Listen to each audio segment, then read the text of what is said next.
Great Britain, the concept of, which I know they've done a lot of work trying to, and a lot of videos in the build up to the tour to remind us how great and important Great Britain is. But it does come across as just a way of selling a different kind of shirt for 50 quid a pop for 4 test matches. Because it's interchangeable now. We were looking at the previous Great Britain squads before we came on. The squad from 2007, which was the last Great Britain side. And there were 0 Scots, 0 Welsh, and 0 Irish in there. There was one Samoan, who counted as English on residency, so that doesn't count either. And it wasn't Manu Tuilagi. No. Even Roger Chase came later. It's just the shirt. It's the days of people leaving Wales because they weren't getting paid officially to play rugby union, to play rugby league, have gone. I think that's the most disappointing thing is we haven't embraced the idea that it could have been something different, and that Wayne's comments have probably been for me even more disappointing than any performances, because it clearly has been England. This has been a trial for England in the 2021. Now I don't know if I can blame Wayne too much for that, because the job he was given by Nigel Wood when he was appointed and Kevin Sinfield when he was reappointed was, can you win us the World Cup? And the most important thing for this sport in this country is if England perform to a very high level in the World Cup in 2021, ideally they need to win it. Now, anything he does in the lead up to, he's employed primarily to deliver that. Also, does he know the difference? Yeah, and if he doesn't know the difference, surely there should be someone in his ear saying... The one thing I would say is we do him a discredit if we say that, because he is an internationalist. Oh, yeah. But for him helping to... Well, he was the catalyst for the Tri-Nations coming back, which was Great Britain. He tells the stories, and I do believe him, of sitting up all night on the farm, listening to... On the radio, or the wireless. So I think he does know the difference. But then, again... For the World Service. Wayne's at the door. The part of the problem is that we have an identity crisis. We do, in various... Because we started as the Northern Union, we then became England. Yes. England included Welshmen, like the great Gus Risman. Yes. We'd only became Great Britain for the first time after the Second World War. We've interchanged Great Britain and England ever since. Is it any surprise? Although people forget that, you just pretend. But is it any surprise that we don't have an identity anymore? You know, the halcyon days of Great Britain in the modern past were the 80s into the early 90s, when players like, well, it's predominantly Welshmen, the Jonathan Davis and the Paul Moriartys and Jim Mills. I think he was slightly before that. But there was a strong Welsh presence in the Great Britain team, and there were some really big names, you know, almost Sonny Bill-esque in the Northern Hemisphere, of players of note transferring and moving from that shirt of Wales to the shirt of Great Britain. We don't have that anymore. We're not going to have that again. So, is it our fault for bringing back a concept that technically doesn't exist anymore? Or has Wayne been overly honest by admitting this weekend that he was using it solely for trialling England combinations for the next World Cup? And without, of course, going off on a tangent, whose idea was it to bring back the Great Britain concept? Was it Nigel Wood? Was it Wayne Bennett? I believe it was Nigel Wood. But it was only essentially coveted or put it on hiatus because of Sport England funding, wasn't it? Well, it made sense in a way, because the wider question about whether Great Britain has any relevance or not is, what are you actually doing with Scotland, Wales and Ireland? So that's the thing, the development money in Scotland and Wales has been cut in the last 5 or 6 years, so how can you expect players... Well, and at the same time that Great Britain are touring, Scotland and Ireland are playing games, trying to qualify for that same World Cup that England are at. Now again, the Lachlan Coote, who is the token Scotsman in the Great Britain team, he has a kill. He ideally should have been playing for Scotland to make sure that they qualified for the World Cup. Luke Douglas. But and Regan Gray should have been in the squad from the start. there's certainly a case for him. I mean, but also the farcical situation with this fourth test now is the only reason he's not gone to Papua New Guinea is because he hasn't had his injections. So Ash Hanley essentially gets a token, which no offence to Ash Hanley, he's had a great season, but he gets a token, cap. I think the issue is money. Well, that is a big. Because this is let's cut to the chase. This is rugby league, and we don't have enough money. So the RFL at the moment find a way of generating some cash, and the way they do that is they bring back Great Britain. They sell a lot of shirts, and everybody gets wonderfully nostalgic about what Great Britain means. We don't transfer that into how we're going to select the players. We employ Wayne Bennett because A, he's already in Australia where the team are going, and B, we're already paying him to be the England coach. He's already got his staff and whatever. So to stick the Nines in there and Great Britain in there, it's the cheapest option. Is that why we've done it? Well, that would be a big indicator for me. Yeah, I mean, you look at. I mean, you can argue over selections, and this player should win. That's a matter of opinion. But was a 24-man squad for 4 games? Was that enough? I don't think so. Well, I think the other thing as well is if you're going to bring Great Britain back, you make a concession to the fact that it's a genuine amalgamation of 4 nations. So your squad goes up to 30, and those extra 6 players, irrespective of their standard or ranking, are all from Scotland, Ireland and Wales. So maybe 2 from each nation. Also, the other interesting part of the whole Great Britain, but England in another guys. I spoke to Joe Philbin before he made his debut a week and a half ago, and he'd obviously played for Ireland. Yeah. His dad's, I'm pretty sure it's his dad. His dad's from near Galway, and he was very proud to be, representing Great Britain. But all his family can unite. But he basically admitted after that he was going to be committing to England. Yeah. So. It's sort of, you have Ireland, Scotland, Wales, but you also have the England Knights. So I think you're right. That we'll talk about selection. It's the same thing with Tonga. It's the same thing with Tonga though, in the Pacific Islands. Like if those nations just become a breeding ground for Australia and New Zealand. Yeah. Alan's been on. He says to me, would I be knocking the GB Tour if they'd been winning? I think I said before, it's just England in a different name. It's not the concept. And that has happened before. It's not a new thing. But I just think if you're going to bring it back, you've got to give it that extra dimension. And the problem I have is that Joe Philbin should have been playing for Ireland to make sure that they qualified for the World Cup. But if we were going to go down the road of Ireland were playing at the same time, you could have brought Kyle Amor into that extended 30 because he played for Ireland. Even Louis McCarthy Scarsbrook, although he's towards the end of his career at the moment, they both played for Ireland with distinction in the 2017 World Cup. They probably didn't need to play in those World Cup qualifiers, but they would have been worthy additions to play in at least one of these test matches. Possibly the one against Papua New Guinea, where I think we're going to see most of the squad players, 6 halfbacks need to play. But I just, the danger is, unless we do something to improve the game in Scotland and Ireland and Wales, Great Britain is a waste of time. And I admire Wayne's honesty most of the time, but I just think he's gone the other way this time. He hasn't even tried that pretense of, this is Great Britain. I'm not doing this for England, really, even though we know that. I think you're right. He's probably been a little bit too honest, but surely that's down to the RFL to manage him. Yeah. And also Wayne. Is he managing?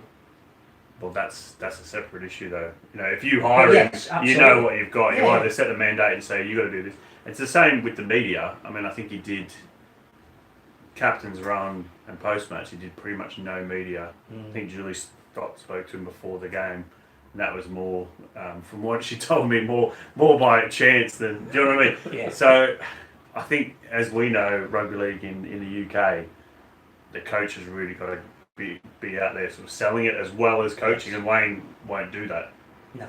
So. And I think it's safe to say that Mal Meninga has, Christian Wolf has. Madge Maguire. Yep.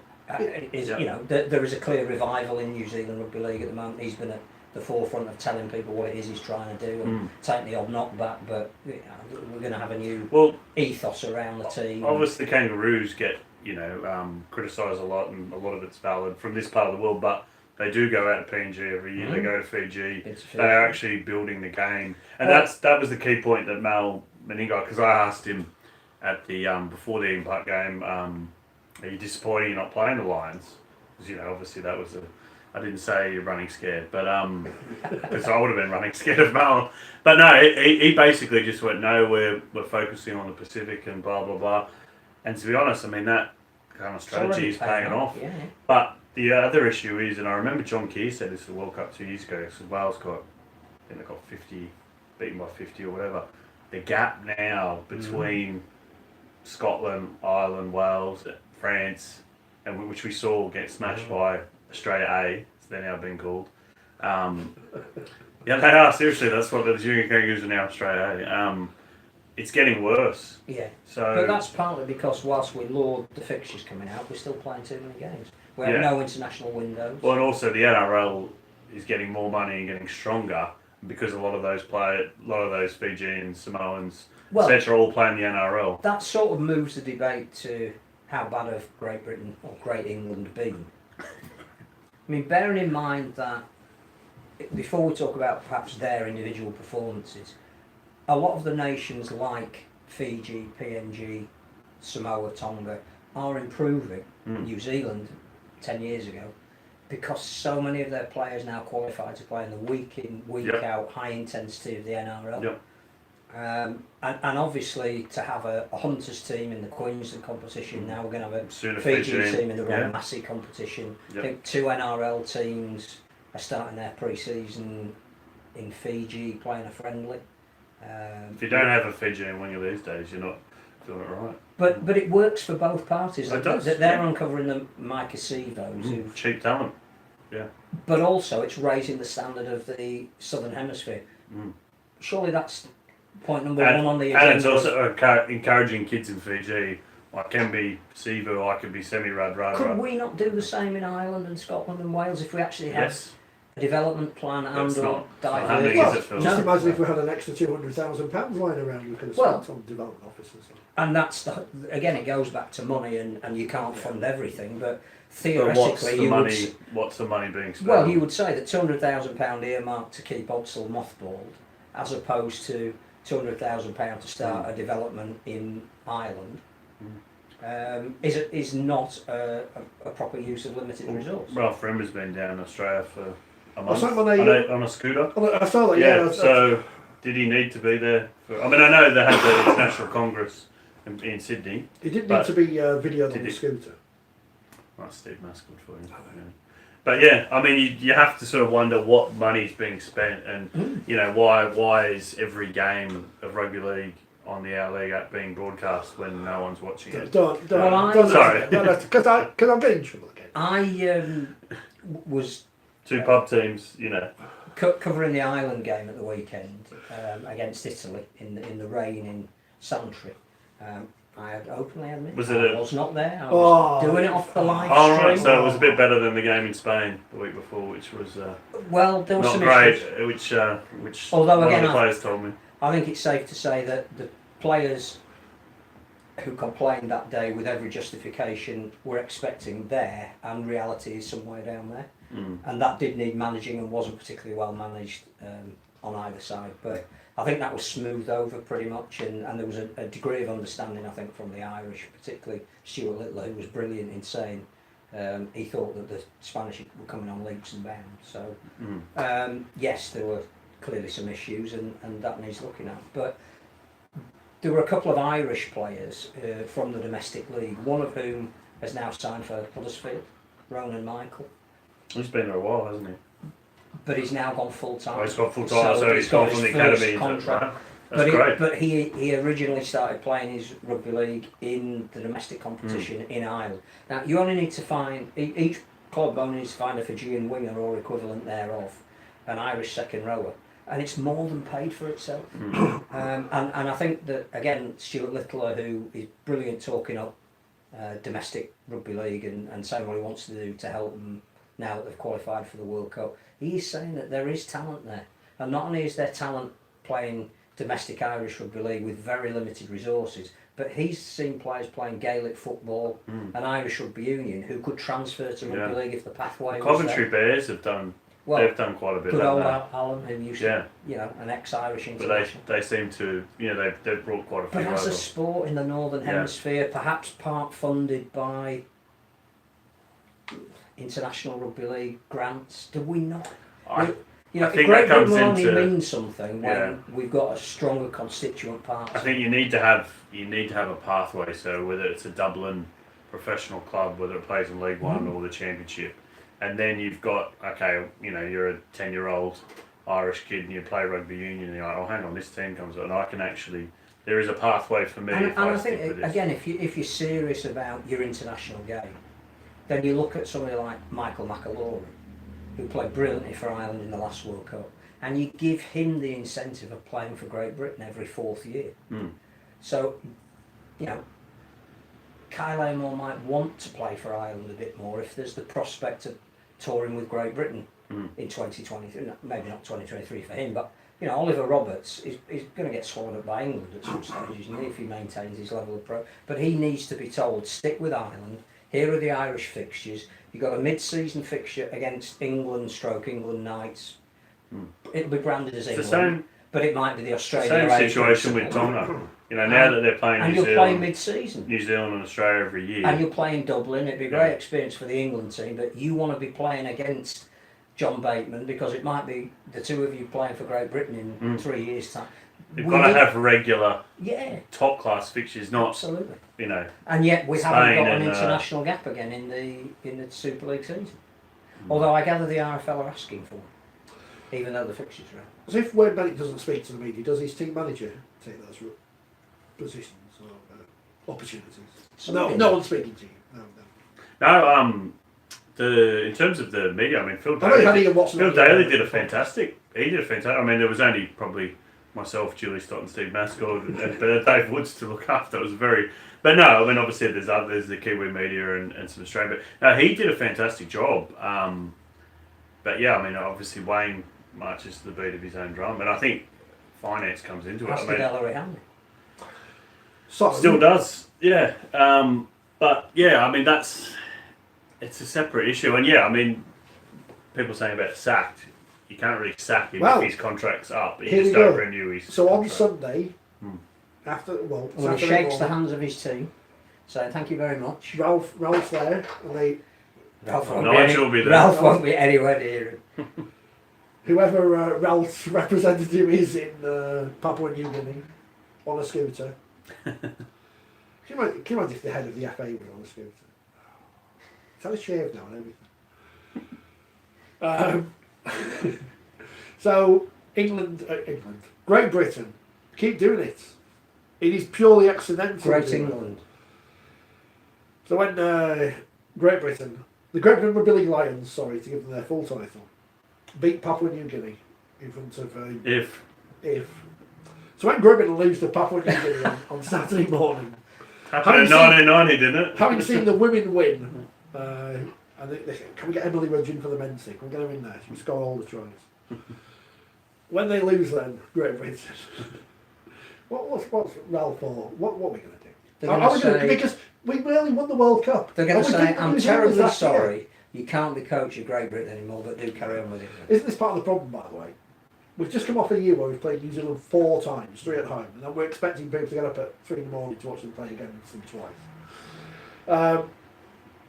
So, we've just beat Great Britain, we just beat New Zealand in the Test series over here.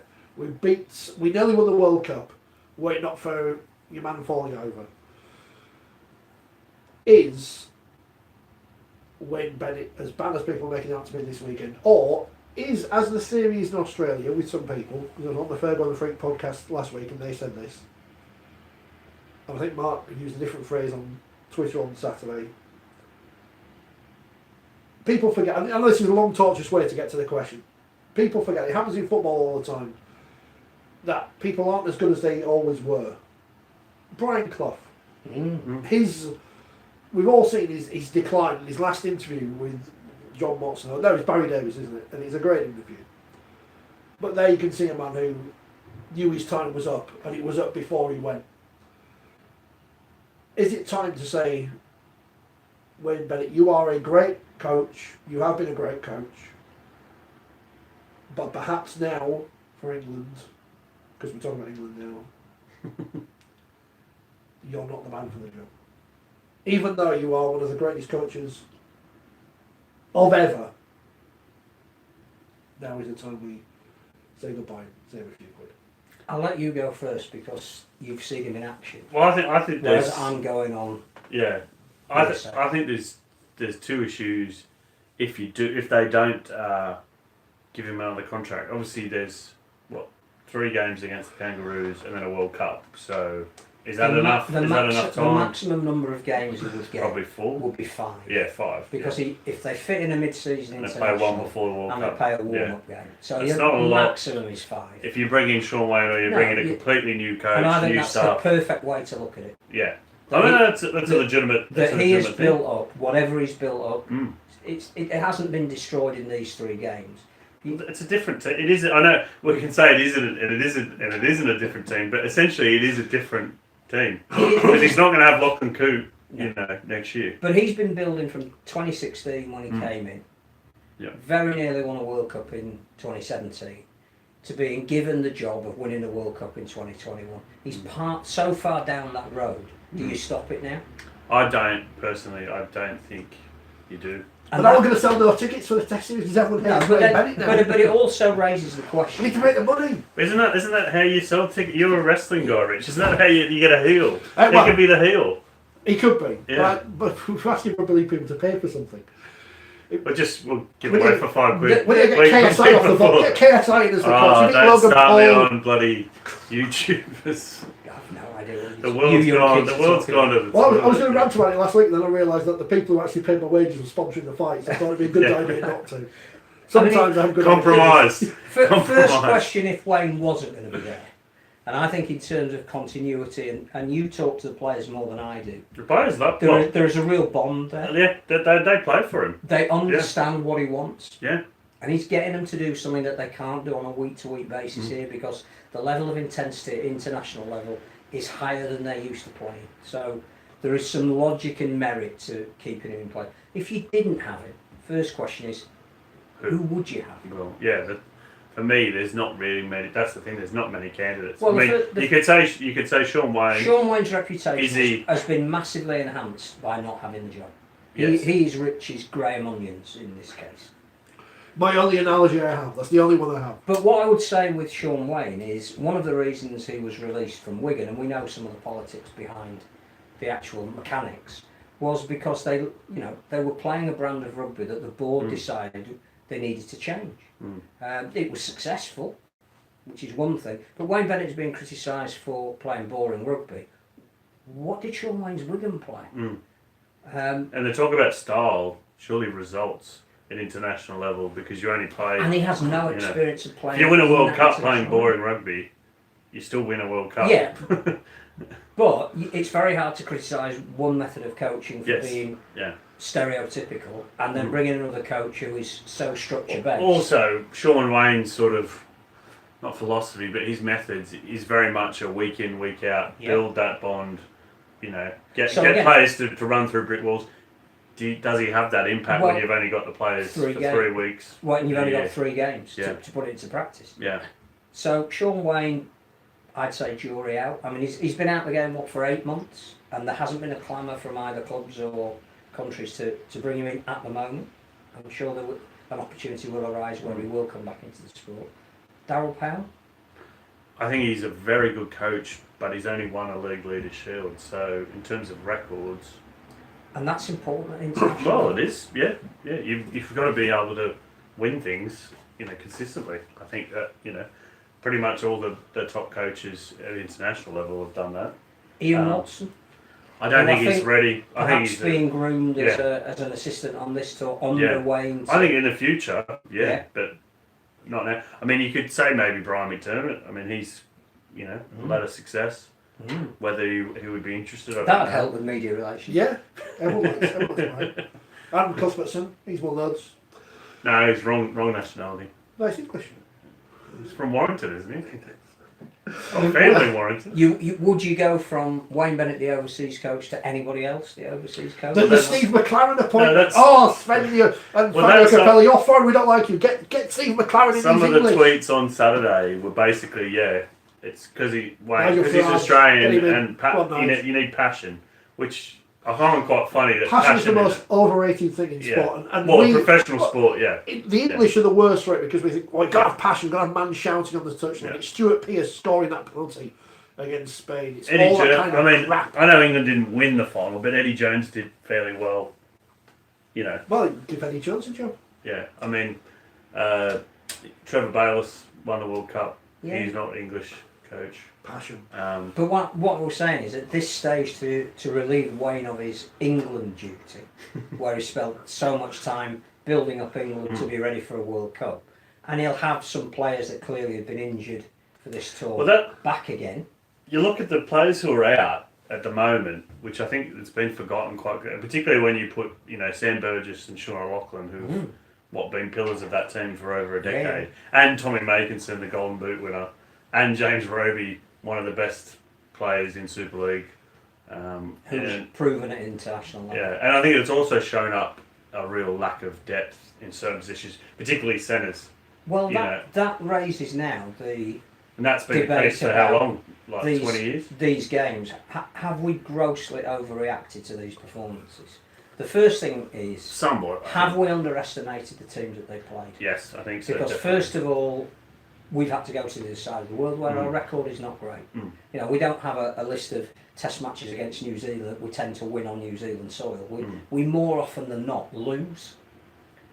But we've not played a team like Tonga before, and as you say, without a warm-up game, that's almost the toughest game you can play first up when you go to that part. So have too many Great Britain fans who are calling for the heads of anyone and everyone need to take a step back in the perspective I think so, the quality, because New Zealand have improved remarkably even from mid-season when they were blown away by Australia. Yeah. Have we given the opposition enough? It's also a New Zealand team without Sofa Solomona, Jesse Bromwich. They're missing a few players. But I think they've been underestimated, definitely. I mean, you look at Roger Tuivasa-Sheck, if he's not one of the best players in the world. Well, game breaker. Yeah. The first test, which could have gone either way, one piece of brilliance from a world-class player is the difference. They keep doing that against us. I remember the World Cup semi-final. Well, what people forget, I think, about that World Cup semi-final, everybody talked about, quite rightly, Sean Johnson's outrageous try at the end. But Dean Fare's pass... Oh, yeah. That was ridiculous. Like, if that had happened in any other game at any other time, you would have just been focusing on that piece of skill. But because it was so dramatic at the end, it was almost like that got forgotten a little bit. But it's those moments in the big games that the big players come up with. Yeah. And I don't think we've done that. That's one of the failings. But I do think we've underestimated the two nations that we played so far.